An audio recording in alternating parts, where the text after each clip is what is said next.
এই রচনাটি তোমাদের আইসিডিএস বিগত বছরে এসেছিল। প্রশ্নটি ছিল শিশুর স্বাস্থ্য রক্ষায় মায়ের দায়িত্ব। শিশুর স্বাস্থ্য রক্ষায় মায়ের দায়িত্ব এই রচনাটি এবার আমরা দেখে নেব। শুরুতেই সুন্দর একটি শিরোনাম দেবে, সেটি হলো মায়ের যত্নে ফুটুক শিশুর হাসি।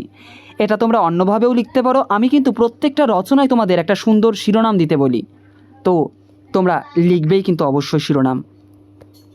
তার পরের পয়েন্ট করবে ভূমিকা।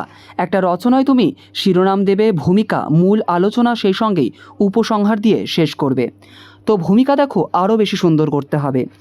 মায়ের কোলে শিশুর প্রথম বিদ্যালয়, আর মায়ের যত্নই তার সুস্থ জীবনের প্রথম ভিত্তি। এই কথাটি দিয়ে আমরা এই রচনাটাকে শুরু করব, যেহেতু রচনার বিষয় শিশুর স্বাস্থ্য রক্ষায় মায়ের দায়িত্ব। একটি শিশুর জন্ম শুধু একটি পরিবারের আনন্দের মুহূর্ত নয়, তার সঙ্গে শুরু হয় এক মায়ের নতুন দায়িত্বের পথ চলা। শিশুর হাসি, বেড়ে ওঠা ও সুস্থ ভবিষ্যতের পেছনে মায়ের যত্ন, ভালোবাসা ও সচেতনতার ভূমিকা অপরিসীম।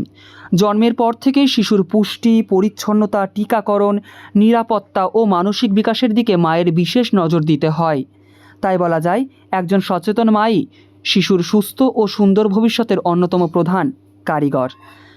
তোমরা কিন্তু অবশ্যই শুরুতে একটি কোটেশন দিয়েই শুরু করবে। তারপরে দেখো এতে কি হবে, কোটেশন দেওয়ার একটাই কারণ, এতে তোমার রচনাটা একটু আলাদা হবে। এবার আমরা মূল আলোচনায় এসেছি। তো মূল আলোচনাটাকে আমরা টোটাল 4টা পয়েন্টের মাধ্যমে পুরোপুরি আলোচনা করার চেষ্টা করব। তো প্রথমেই দেখো, মায়ের দুধে শিশুর সুস্থতার প্রথম ভিত্তি। মায়ের দুধে শিশুর সুস্থতার প্রথম ভিত্তি। শিশুর জীবনের শুরুতেই মায়ের সবচেয়ে বড় দায়িত্ব হলো সঠিক পুষ্টির ব্যবস্থা করা। জন্মের পর প্রথম 6 মাস শিশুকে মায়ের বুকের দুধ খাওয়ানো এবং পরবর্তীতে বয়স অনুযায়ী পুষ্টিকর ও সুষম খাবার দেওয়া শিশুর শারীরিক বৃদ্ধি ও রোগ প্রতিরোধ ক্ষমতা গড়ে তুলতে সাহায্য করে। তার পরের পয়েন্টটা দেখো। তারপরে দেখো 2 নাম্বার কোশ্চিন, পরিচ্ছন্নতায় সুস্থ জীবনের চাবিকাঠি। শিশুর শরীর, পোশাক, বিছানা, খাবার ও আশেপাশের পরিবেশ পরিষ্কার পরিচ্ছন্ন রাখা মায়ের গুরুত্বপূর্ণ দায়িত্ব। নিরাপদ পানি ও স্বাস্থ্যসম্মত পরিবেশ নিশ্চিত করে মা শিশুকে নানা ধরনের সংক্রমণ ও রোগ থেকে অনেকটাই সুরক্ষিত রাখতে পারে। তারপরের পয়েন্টটি দেখো, সময় মতো টিকা ও নিয়মিত নজরদারি বলে একটা পয়েন্ট করবে।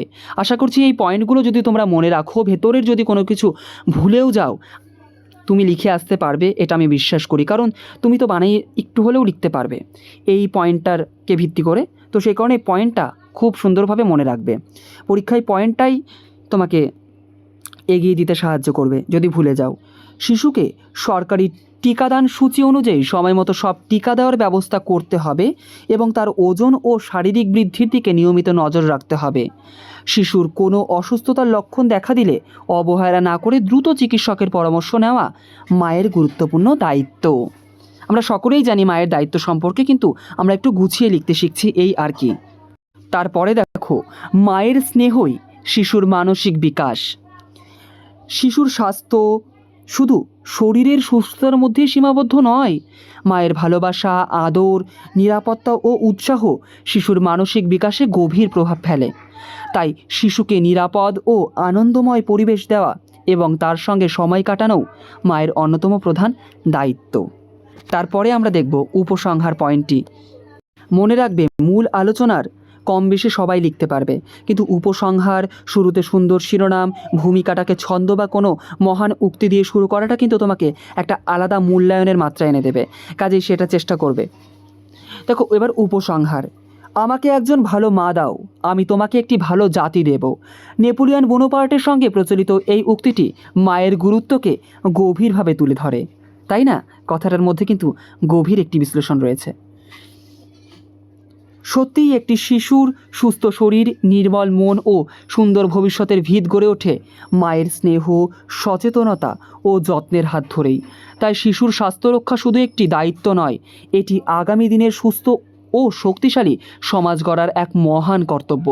আজকের সচেতন মাই আগামী দিনের সুস্থ প্রজন্মের নির্মাতা। তো শুরুতেই এই সমস্ত উপসংহারের শুরুতেই এই সমস্ত কথা দিয়েই শুরু করবে। এবং হ্যাঁ, তুমি অলরেডি যেগুলো আলোচনা করে ফেলেছো মূল আলোচনায় ভূমিকাতে সেইগুলো খুব একটা এখানে দেওয়ার দরকার নেই। উপসংহার হবে সম্পূর্ণ তোমার নিজস্ব মতামত, এটা তুমি লিখছো এই রকম যেন একটা অনুভূতি পরীক্ষক পায় পড়ার সময়। তো আজকের যে রচনার টপিক সেটা কিন্তু অত্যন্ত গুরুত্বপূর্ণ একটি টপিক, তোমরা দেখে রাখো। আশা করি এই ধরনের টপিকের রচনা আসলে হুবহু যদি নাও তুমি কমন পাও, তুমি লিখে আসতে পারবে। তো ভিডিওটা শেষ পর্যন্ত দেখার জন্য অসংখ্য ধন্যবাদ, এবং পরবর্তীতেও রচনার এরকম ব্যাক টু ব্যাক ভিডিও আসবে।